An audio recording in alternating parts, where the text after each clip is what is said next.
ఎందుకంటే శోధనలు వస్తాయి. కుటుంబంలో భార్యాభర్తల మధ్యలో కూడా ఎడబాటు సమయాలు వస్తాయి. అయినప్పటికీ కూడా మనం క్షీణించుకోకూడదు. మనం బలహీనం కాకూడదు. బలహీనం కాకోకుండా బలంగా మరి దేవుని కృపను బట్టి దేవుని సన్నిధిలో బలమైన సాధనాలుగా మనం వాడబడాలి. కనుక కృంగిపోవద్దు. ఎందుకంటే శోధన కాలంలో కృంగిపోవద్దు. శోధన కాలంలో మనం నిలబడాలి. శోధన వచ్చినప్పుడు మనం దాన్ని జయించాలి. ఇవన్నీ కూడా కుటుంబంలో వస్తాయి, వ్యక్తిగతంగా వస్తాయి శోధనలు, అలాగే సంఘానికి కూడా కొన్నిసార్లు వస్తాయి. ఏదైనప్పటికీ కూడా దేవుని యొక్క చిత్తము, దేవుని యొక్క ఏర్పాటు ఏంటంటే మనం నిలబడాలి దేవుని కొరకు. అప్పుడే దేవుడు మనల్ని మెచ్చుకొని ఆ జీవ కిరీటాన్ని మన తల మీద ఉంచుతాడని వాక్యం సెలవిస్తూ ఉంది. కాబట్టి ప్రతి ఒక్కరూ శోధించబడుతున్నప్పుడు భక్తుడైనటువంటి యోబు గారు ఒక చక్కని మాట అన్నాడు. ఏంటి ఆ మాట అంటే, నేను శోధించబడిన మీదట సువర్ణంలాగా నేను మారుతా. హల్లెలూయా. దేనిలాగా మారుతాం అంటే మనం సువర్ణంలాగా మారిపోతాం. సువర్ణం అంటే బంగారం. ఏ శోధన లేకోకుండా మన విశ్వాసము బంగారంలాగా మారదు. మన జీవితం బంగారంలాగా మారదు. ఏదైనా కూడా దేవుని కృపను బట్టి, దేవుడు చేసేటటువంటి కార్యాలను బట్టి అత్యధిక విజయాలు ప్రభువు మనకు ఇస్తాడు. కాబట్టి శోధన కాలంలో శోధనలు జయిస్తున్నప్పుడు దేవుడు మన జీవితాన్ని బంగారంలాగా మారుస్తాడు. కనుక ఈ విషయాన్ని ప్రతి ఒక్కరు గమనించి, ఎన్ని శోధనలు మీకు వచ్చిన, ఎన్ని కష్టాలు వచ్చినప్పటికీ కూడా ప్రభు వైపునకు చూడండి. ప్రభు అయినటువంటి యేసుక్రీస్తు వారు లోకములో ఉన్నటువంటి సమస్తాన్ని కూడా ఆయన జయించాడు. ఆయన చెప్పినటువంటి ఒక మాటను బట్టి మనం ధైర్యం తెచ్చుకోవాలి. ఏమన్నాడు ఆయనంటే, లోకములో మీకు శ్రమ కలుగును, అయినను మీరు ధైర్యము తెచ్చుకొనుడి, నేను లోకమును జయించి ఉన్నాను అని యేసు ప్రభు వారు మనతో చెప్పినటువంటి మాటని మనం జ్ఞాపకం చేసుకోవాలి. యోహాను సువార్త 16:33 ఉందన్నమాట. నేను లోకాన్ని జయించా, పాపాన్ని జయించాను, లేక సాతాన్ని జయించాను. యేసు ప్రభు వారు అన్నిటిని కూడా జయించిన వాడు ఆయన. కనుక జయించిన వానితో మనం ఉన్నాం, జయించటానికి సిద్ధంగా ఉన్నాం. జయ జీవితాన్ని దేవుడు మనకు ఇచ్చాడు, కానీ అపజయాలు మనకు దేవుడు ఇవ్వలేదు. అన్నిట్లలో కూడా జయ జీవితాన్ని కలిగిన వారుగా మనం జీవించాలి. ఎందుకంటే బైబిల్లో ఒక మాట ఏముందంటే, జయించు వాడిని నా సింహాసనం మీద నేను వాడిని కూర్చుండబెట్టేదని రాశాను. జయించిన వానికి మరుగైన మన్నాను భుజింపనెత్తనన్నాడు. జయించినటువంటి వాడు నాతో కూడా పరదేశంలో జీవవృక్ష ఫలములు భుజిస్తాడని రాశారు. జయించేవని చాలా విషయాలు బైబిల్లో రాయబడుతున్నాయి.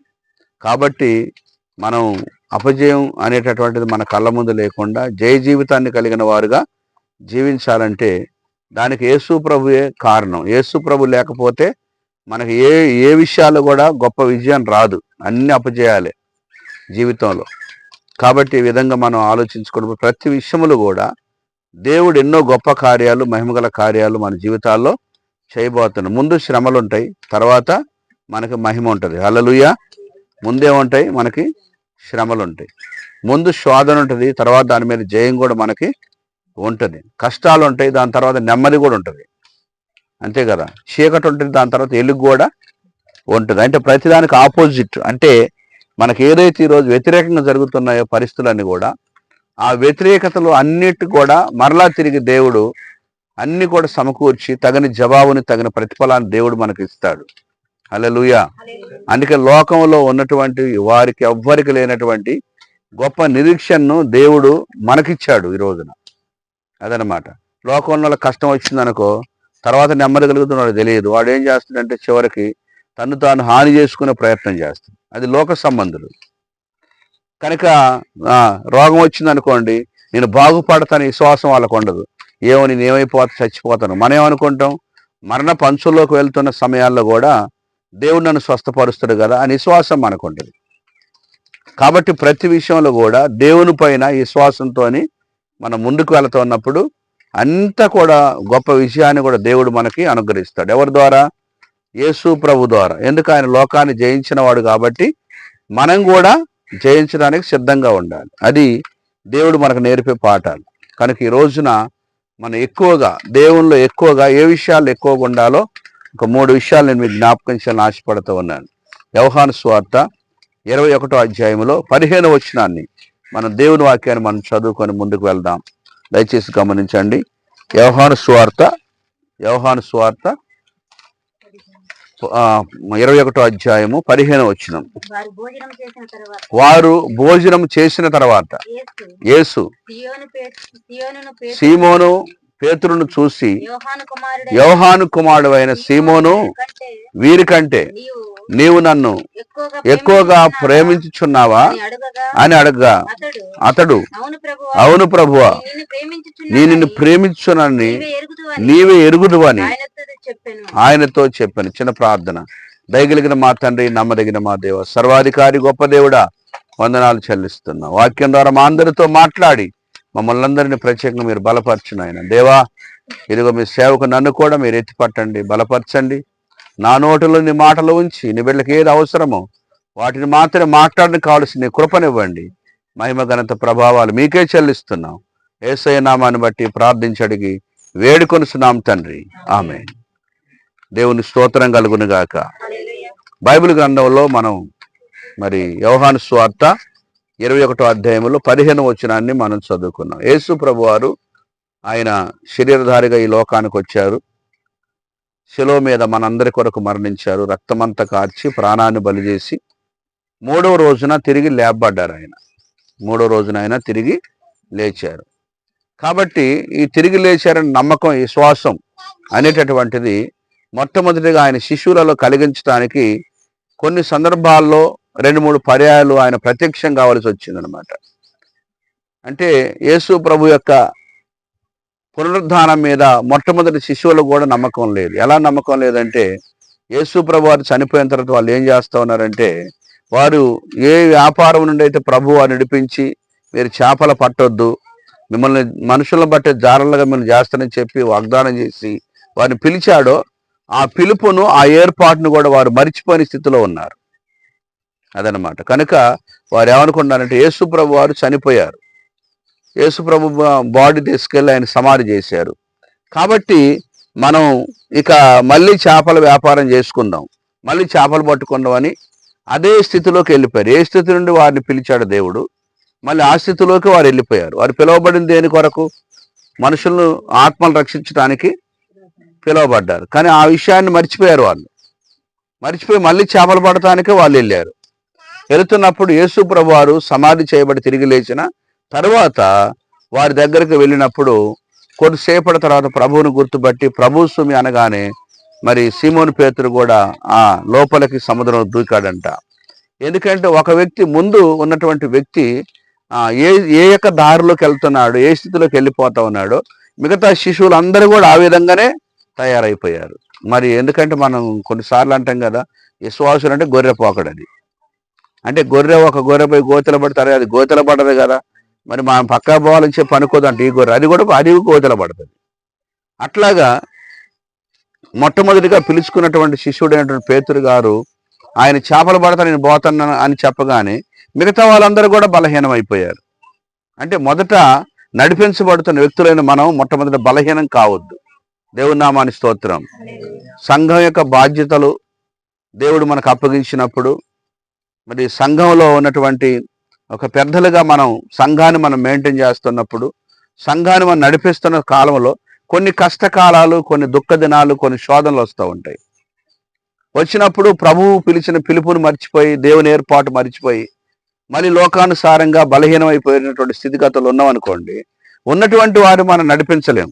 ఇప్పుడు పేతురు గారు ఏం మర్చిపోయారంటే తన పిలుపును, తన ఏర్పాటు మర్చిపోయాడు. కాబట్టి ఇప్పుడు ఏమన్నాడు ఆయన మాట్లాడిన మాట ఏంటంటే, మన చేపలు పడటానికి వెళ్దాం. అందరూ బలహీనమయ్యారు, అందరూ మళ్ళీ యథాస్థితిగా వ్యాపారం చేద్దాంలే అని చెప్పి వెళ్ళిపోయారు. ఎందుకంటే మన కోటాలు జరగవు, మన ప్రార్థనలు ఎక్కడ జరగవు, యేసుప్రభువు వారు వెళ్ళిపోయారు, ఇక లేరు ఇక్కడ అనుకోని వాళ్ళు ఆ విధమైనటువంటి ఆలోచనతో ఉన్నప్పుడు ప్రభు అయిన యేసుక్రీస్తు వారు స్వయంగా వారికి ప్రత్యక్షమై వారు ఉన్నటువంటి స్థలానికి వచ్చి ఆయన వారిని మందలిస్తూ ఉన్నాడు. దేవుని నామానికి స్తోత్రం. ఎందుకంటే తన యొక్క పిల్లలుగా పిలువబడిన వారు, సేవ చేయవలసినటువంటి వారు, ఆత్మలు సంపాదించవలసినటువంటి బాధ్యత కలిగినటువంటి వారు మరలా లోకంలో కలిసిపోవడం దేవుని చిత్తము కాదు. కనుక ఆయన మరొకసారి వారిని మందలించాడనమాట, పలకరిస్తూ ఉన్నాడు. ఏమని? బాబు మీరేం చేస్తారంటే, అరే ప్రభు అని చెప్పి వారికి తెలిసి సముద్రం దూకినప్పటికి కూడా వెంటనే వారు మాట్లాడుతున్న మాట ఏంటంటే, అయ్యా మేము సముద్రంలో చేపలు పడుతున్నాం. కనుక అప్పుడు యేసుప్రభు వారు అడిగారు, మన ఇక్కడ కాల్చిన చేపలు ఏమైనా ఉన్నాయా, రొట్టెలు ఉన్నాయా అని అంటే, అప్పుడు యేసు ప్రభు అని తలంపు వాళ్ళకు వచ్చి యేసు ప్రభువే ఇక్కడ మన దగ్గరకు వచ్చాడు తిరిగి లేచని వారు గ్రహించగలిగారు. వారు గ్రహించగలిగిన తర్వాత సీమోను పేతురుతో ఒక మాటని యేసుప్రభు వారు మాట్లాడుతున్నారు. ఏం మాట అది? ఏ మాట? నీవు నన్ను వీరికంటే ఎక్కువగా ప్రేమిస్తున్నావు. ఎక్కువగా అనే మాట మనం ఈ రోజున జ్ఞాపకం చేసుకోవాలి. ఎక్కువగా నీవు నన్ను ప్రేమిస్తున్నావా అంటే, ప్రేమించటం వేరు, ఎక్కువగా ప్రేమించటం వేరన్నమాట. అంటే అప్పుడప్పుడు దేవుని మీద ఉన్న ప్రేమ మనలో తగ్గిపోతూ ఉంటుంది. దేవుని మీద మనకు చాలా ప్రేమ ఉంటుంది. ప్రారంభ దినాల్లో, మరి సేవను ప్రారంభించిన దినాల్లో, లేకపోతే ప్రార్థన మొదలుపెట్టిన దినాల్లో చాలా ఎక్కువగా మనం ప్రేమిస్తుంటాం. కొద్ది కాలం అయిన తర్వాత ఏమందంటే మన ప్రేమ కాస్త చల్లారిపోతూ ఉంటుంది. ఆ విధంగా వారి ప్రేమ కూడా అలా చల్లారిపోయినటువంటి స్థితిలో ఉందన్నమాట. కనుక ఎక్కువగా ప్రేమిస్తున్న మాట ఎందుకు అడిగాడంటే, అసలు ప్రేమ అనేటటువంటి కనుక ఉన్నట్లయితే మరలా నీవు పిలిచిన పిలుపును నువ్వు మర్చిపోయి మరలా ఈ స్థితిలోకి వెళ్ళేవాడివి కాదు, వెళ్ళేదానివి కాదు. అంటే మన యొక్క జీవితంలో కూడా అంతే. దేవుని పిలుపు ఏర్పాటు మన జ్ఞాపకం కనుక ఉన్నట్లయితే మన ఆ స్థితిలోకి మరి వెళ్ళిపోలేము, లోకంలోకి వెళ్ళలేము. ఏదేని కూడా ఎన్ని శోధనలు కష్టాలు వచ్చినా యేసు ప్రభువే నాకు కావాలి, మేము ఆయన బిడ్డలని చెప్పుకుంటాం తప్ప మరి లోకంలోకి వెళ్ళిపోయి మనకెందుకురా ఈ భక్తి ప్రార్థన ఇవన్నీ కూడా మనకు అనవసరం లేని చెప్పి మనం దిగజారిపోయినటువంటి పరిస్థితులకు మనం వెళ్ళలేము మన జీవితాల్లో.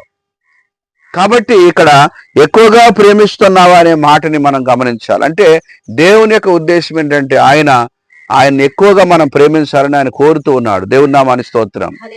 మరి ఎక్కువ ప్రేమిస్తున్నాం, తక్కువ ప్రేమిస్తున్నాం? ఈరోజు మనం ఎక్కువ ప్రేమిస్తే దేవుడు చెప్పిన మాటల ప్రకారం మనం చేయాలి. నేను ఒక పాట రాశాను, నేను నిన్నే ప్రేమిస్తా యేసయ్యా, నేను నీలో జీవిస్తా మెస్సయ్యా, నేను నిన్నే ప్రేమిస్తా యేసయ్యా, నేను నీలో జీవిస్తా మెస్సయ్యా, నా జీవిత కాలమంతా నీతో నడిచొస్తా, నీవు చెప్పిన మాటలని తప్పక,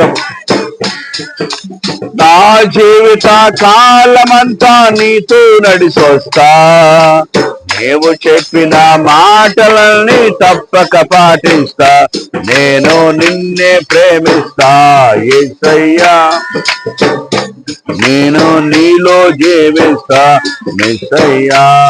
దేవుని స్తోత్రం కలుగును గాక. కనుక ప్రేమించాలి, ఎక్కువగా ప్రేమించాలి. ప్రభువును ప్రేమించడం అంటే ఎక్కువగా ప్రేమించాలి. అంటే అర్థం తెలుసా? దానికి అర్థం ఏంటంటే, మనకు ఉన్నటువంటి వారందరికంటే ప్రభువే ఎక్కువ మనకి. దేవుని నామానికి స్తోత్రం. కొన్నిసార్లు యేసుప్రభు వారు పలికినటువంటి మాట ఏంటి తెలుసా?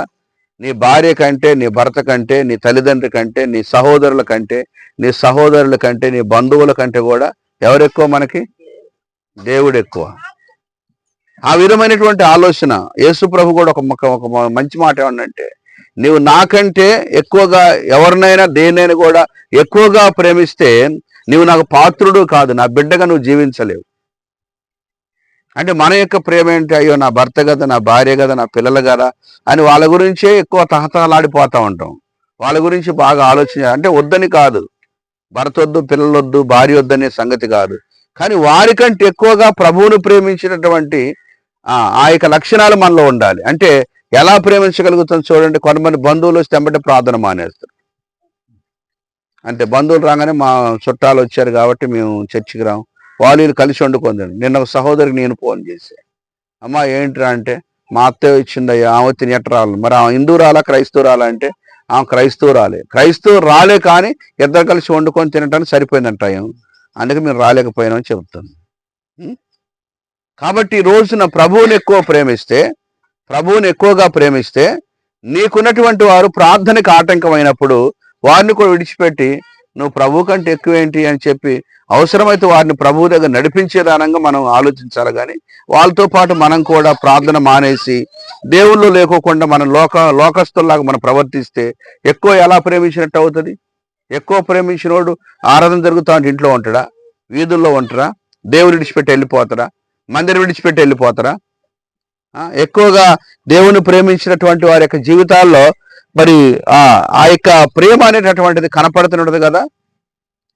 కాబట్టి ఈ రోజున మనం చూస్తే మరి ప్రారంభ దినాల్లో పేతురు గారికి చాలా ప్రేమ ఉంది, కానీ ఆయన చనిపోయిన తర్వాత తిరిగి లేచి ఆయన పరలోకానికి వెళ్తున్న సమయంలో మాత్రానికి ఇక చచ్చిపోయాడు, ఇంకేం తిరిగి లెగుస్తారు అనేటటువంటి అవిశ్వాస తీర్మానంతో ఆయన ఏం చేశాడంటే చేపలు పడటానికి వెళ్ళాడంటే దేవుని యొక్క ప్రేమలో తప్పిపోయాడు. ఆయన దేవుని ప్రేమించే విషయంలో తగ్గిపోయాడు. కాబట్టి అక్కడ మనం వీరికంటే ఎక్కువగా నన్ను ప్రేమిస్తున్నా, ఎక్కువగా అనే మాట అర్థం చేసుకోవాలి మనం.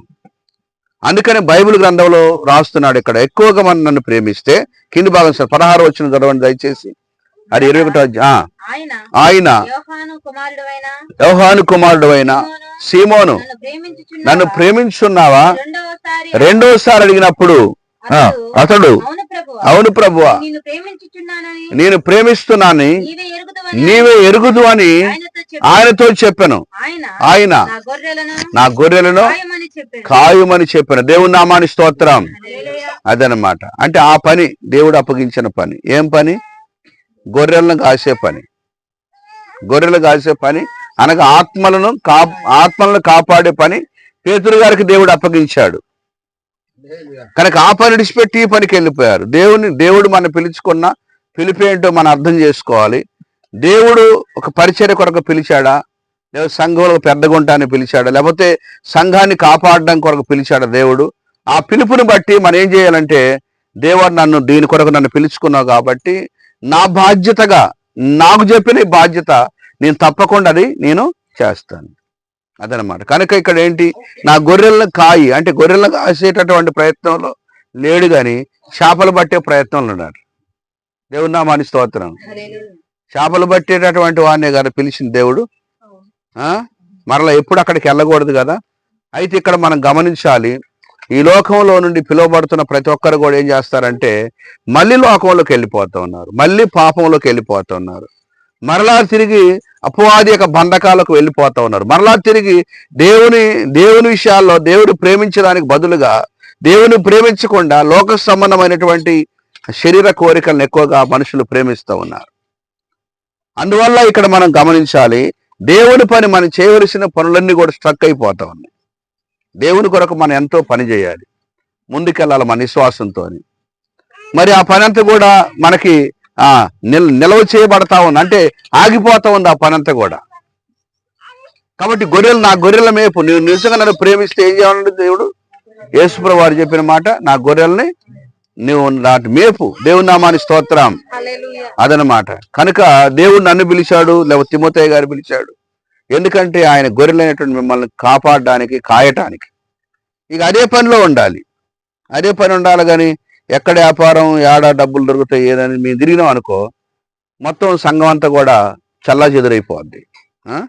లేకపోతే సంఘంలో బిడ్డలే కొన్ని సందర్భాల్లో వారు బలహీనమైనటువంటి స్థితిలోకి వెళ్ళిపోయి విశ్వాసాన్ని కూడా వారు కోల్పోయినటువంటి వారుగా వారు జీవిస్తూ ఉంటారు. కాబట్టి చెప్పిన బాధ్యత ఏంటో అది మనం చేయాలి. అంటే ప్రేమించినటువంటి వాళ్ళకి ఏంటి, ఎక్కువగా నువ్వు ప్రేమిస్తే ఏంటంటే సంఘం యొక్క బాధ్యతలు. దేవుని నామాని స్తోత్రం. చాలా మంది అడుగుతారు, నాకు ఏదైనా ఒక బాధ్యత ఇస్తే బాగుండేదని. ఈ చిన్న అమ్మాయి ఉండే కదా, ఏమో సంఘ పెద్దనయ్య గారి పేరు పెట్టిండు. దేవుని నామాని స్తోత్రం. వాస్తవానికి ఆ పిల్లకి అసలు సంఘం అంటే ఏంటో తెలియదు, ఎందుకంటే ఆ మొదటి నుండి అట్లా పిలుస్తుంది కాబట్టి అట్లా వెళ్ళిపోతా ఉంది. కానీ ఒక బాధ్యత అనమాట. ఒట్టి మాటలతో అయ్యే పనులు కాదు ఇవన్నీ కూడా. ప్రతి ఒక్కటి కూడా ఒక పని, వర్క్ అనేది మనకి అవుట్ కావాలి. ఇప్పుడు దేవుళ్ళు మనం వచ్చిన తర్వాత మనం ఒక వర్క్ చేయాలి. ఆరాధన అంటే ఆరాధన అని పాటలు పాడితే ఆరాధన కాదు, మనం దేవుని కొరకు పని చేయాలి. పని చేయకుండా ఒట్టి మాటలతో ఏమి కూడా జరగదు. దేవుని ప్రేమించడం అంటే ఏంటి, ఆయన ఆజ్ఞలు పాటించి ఆయన చెప్పిన పని చేయటమే దేవుణ్ణి ఎక్కువగా ప్రేమించడం. హల్లెలూయా. ఇప్పుడు ఈ పని అన్నమాట, దుగనపల్లిలో మరి దైవ స్వరూపాన్ని దేవుడు ఏర్పాటు చేసుకున్నాడు. ఏర్పాటు చేసుకున్నప్పుడు ఆయన ఎక్కువ ప్రేమించడం, ఆయన మీద ఎక్కువ మనసు ఉండాలి. ఆయన యొక్క పనుల మీద మనకు ఎక్కువ బాధ్యత ఉండాలి, ఆయన పని మీద ఎక్కువ బాధ్యత ఉండాలి. సంఘం గురించిన ఆలోచన, సంఘం కొరకైన ప్రార్థన, సంఘం కొరకైనటువంటి ప్రయాస, సంఘాన్ని గురించిన పరిచర్య, సంఘాన్ని గురించినటువంటి మరి ఆలోచనతో ఎప్పుడు కూడా ఆలోచిస్తూ, దేవా నీవు నన్ను ఈ పని కొరకు నన్ను పిలిచావు కాబట్టి ఇదిగో నీ యొక్క చిత్తాన్ని నేను నెరవేరుస్తా. యేసుప్రభువు వారు చెప్పిన మాట అది. ఆయన దేని కొరకైతే ఈ లోకానికి వచ్చాడో అది 100% యేసు ప్రభు వారు నెరవేర్చారు. హల్లెలూయా. ఎక్కడ కూడా ప్రభు అయినటువంటి యేసుక్రీస్తు వారు ఏ విషయంలో కూడా లోక సంబంధమైన వాటికి ఆయన బెండు కాలేదు. ఆయన బిడ్డలమైనటువంటి చూడండి, ఆయన బిడ్డలమైనటువంటి మన జీవితాల్లో కూడా మనం ఏం చేయాలంటే దేవుణ్ణి ఎక్కువగా ప్రేమిస్తూ ఆయన పనులు చేస్తూ మనం ముందుకి వెళ్ళాలి. దేవుణ్ణి ఎక్కువగా ప్రేమించడం అంటే అందరికంటే ఎక్కువ, అన్నిటికంటే ఎక్కువ దేవుని నామాని స్తోత్రం. ఎందుకు అలా ప్రేమించాలి? యేసు ప్రభు మొట్టమొదటిగా ఆయన మనని మొదటిగా ప్రేమించాడు. ఎలా ప్రేమించాడు? ఆయన ప్రాణము కంటే ఎక్కువగా మనం ప్రేమించాడు. హల్లెలూయా. ఆయన ప్రాణాన్ని కూడా మన కొరకు పోగొట్టుకున్నాడు. ఎవరిస్తారు ప్రాణాన్ని? ఎవరిస్తారు చెప్పండి? ప్రేమించినటువంటి వారిలో ప్రేమ అంటే ఏదన్నా ఒక జాకెట్ ముక్క ఇవ్వడం, షేర్ పెట్టడం, ఒక ముద్ద అన్నం పెట్టడం, లేకపోతే ఏదైనా 10 రూపాయలు డబ్బులు ఇవ్వడం, ఇది మా అన్న వాళ్ళ ఇంటికి వెళ్తాయా, మా బతకొంచెం 10,000 ఇచ్చాడయ్యా అని చెప్పి ఈ ప్రేమలు ఉంటాయి. కానీ ప్రాణం పెట్టే అంత ప్రేమ ఎవరి దగ్గర కూడా లేదు. యేసు ప్రభు దగ్గర మాత్రం మనం చూడగలుగుతాం. యేసు ప్రభు వారు మన ఆత్మలు రక్షించడానికి తన ప్రాణాన్ని సిలువలో బలి చేశాడంటే తన ప్రాణము కంటే కూడా ఎక్కువగా మనల్ని ఆయన ప్రేమించాడు. అది మనం గమనించాలి. మరి ఈ ప్రాణం కంటే ఎక్కువగా ప్రేమించినటువంటి యేసయ్యను కూడా మనం ఏం చేయాలి? మనం కూడా ఎక్కువగా ప్రేమించాలి. ప్రభువా, నీ ప్రాణం కంటే ఎక్కువగా నన్ను ప్రేమించి నీ రక్తమంతా కార్చి నీ ప్రాణాన్ని బలి చేసావు కాబట్టి నేను కూడా ఎక్కువ ప్రేమిస్తాను. నీ పని కొరకైనటువంటి తపన కలిగి, ఆలోచన కలిగి నేను జీవిస్తా యేసయ్య. అది దేవుడు మనకు నేర్పించేటటువంటి ఒక మంచి పాఠం. ఇక రెండవదిగా మనం చూస్తే ఎక్కువగా దేవుని విషయంలో ఎక్కువగా ఉండవలసింది ఏంటంటే చూడండి, యోహాను సువార్త 15వ అధ్యాయంలో 2వ వచనాన్ని గనక మనం చూస్తూ ఉన్నప్పుడు మనం ఎక్కువగా ఫలించవాలని చెప్పి ఆయన నిజమైన ద్రాక్షవల్లిని ఆయన మాట్లాడుతూ పలికిన మాటలు మనం గమనించగలుగుతాం. నాలో ఫలించని ప్రతి తీగను ఆయన తీసి పారవేయును, ఫలించే ప్రతి తీగ మరి ఎక్కువగా ఫలించాలి. పనికి రానటువంటి తీగలు కొన్ని ఉన్నాయి. ఏం తీగలు? సంఘంలోనే ఉంటారు కొంతమంది పనికిరాని తీగ. అర్థమైందా?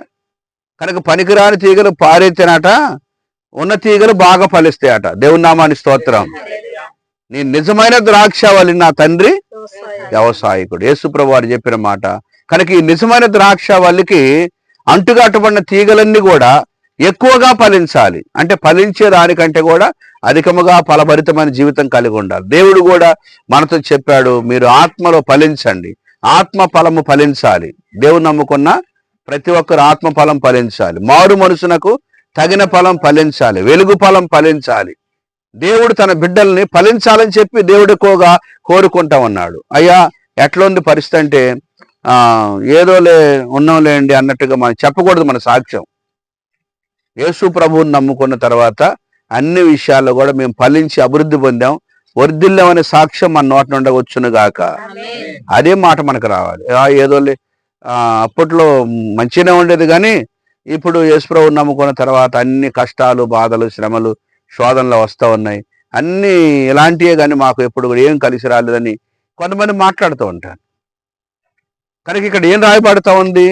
ప్రభు అయినటువంటి యేసుక్రీస్తునందు అంటు కట్టబడినటువంటి తీగ వలె మనం బహుగా ఫలించాలి, ఎక్కువగా ఫలించాలి. ఎక్కువగా ఫలించాలంటే ఏం చేయాలంట? పనికిరాని తీగలు తీసి, కొన్ని పనికిరాని తీగలు ఉంటాయి. ఈ పనికిరాని వాటి వల్ల పనికొచ్చేవి కూడా పాడైపోతాయి. ఇప్పుడు మనం కూరగాయల మార్కెట్కి వెళ్తే ఏం చేస్తారు? టమాటా కాయలు మొత్తం ఒక బుట్టలో ఉంటాయి. ఆ బుట్టలో ఏం చేస్తారంటే చెడిపోయిన కాయలన్నీ కూడా ఏరి పారేస్తూ ఉంటారు. ఎందుకంటే ఈ చెడిపోయిన టమాటా కాయ మంచిగున్న కాయను కూడా పాడు చేస్తుంది. దానికి కొంచెం రసం ఉంటుందంటే ఇది బుడ్డుద్ది, అది బుడ్డుద్ది. అలాగే పనికిరానటువంటి మిరపకాయలు ఉంటాయి. ఈ మిరపకాయలన్నీ కూడా మొత్తం తీసి పారేస్తారు. ఎండాకాలంలో ఎక్కువ జరుగుతూ ఉంటుంది, గ్రేడింగ్ జరుగుతూ ఉంటుంది.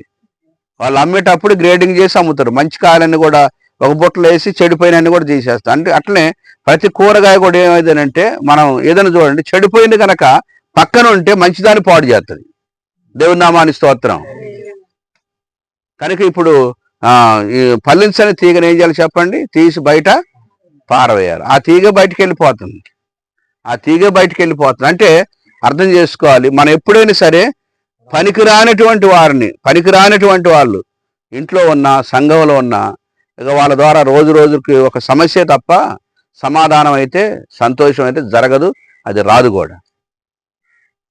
కనుక కొన్ని సందర్భాల్లో ఈ పనికిరాంతికి, ఇప్పుడు మన అవయవ భాగాల్లో కూడా అంతే, సెప్టిక్ అయిపోయినటువంటి ఒక అవయవం గనక మనలో గనక ఉన్నట్టయితే ఏం చేస్తారు చెప్పండి దానికి? అదనమాట. మన దగ్గర ఒక సామెరు అన్నాడు, ఆయన చెయ్యి ఇక్కడ దాకా పోయింది, ఈడు దాకా పోయింది.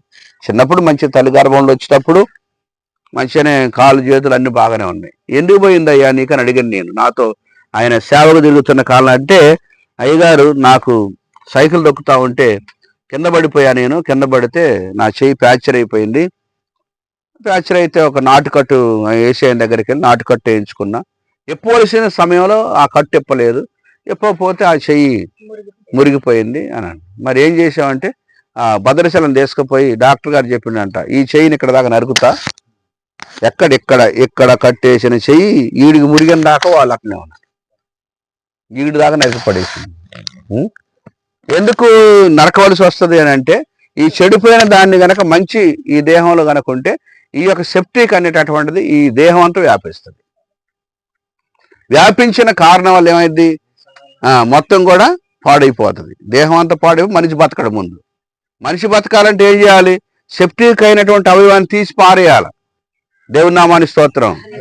కొంతమంది సెప్టిక్ అయినటువంటి అవయవాలు లాంటి వాళ్ళు, కొంతమంది బుడ్డిపోయిన టమాటకాయలు లాంటి వాళ్ళు, కొంతమంది పాడైపోయిన మిరపకాయలు లాంటి వాళ్ళు, కొన్ని తీగలు ఎట్లా ఉంటాయి, పాడైపోయి పనికిరాని తీగలు ఉంటాయట.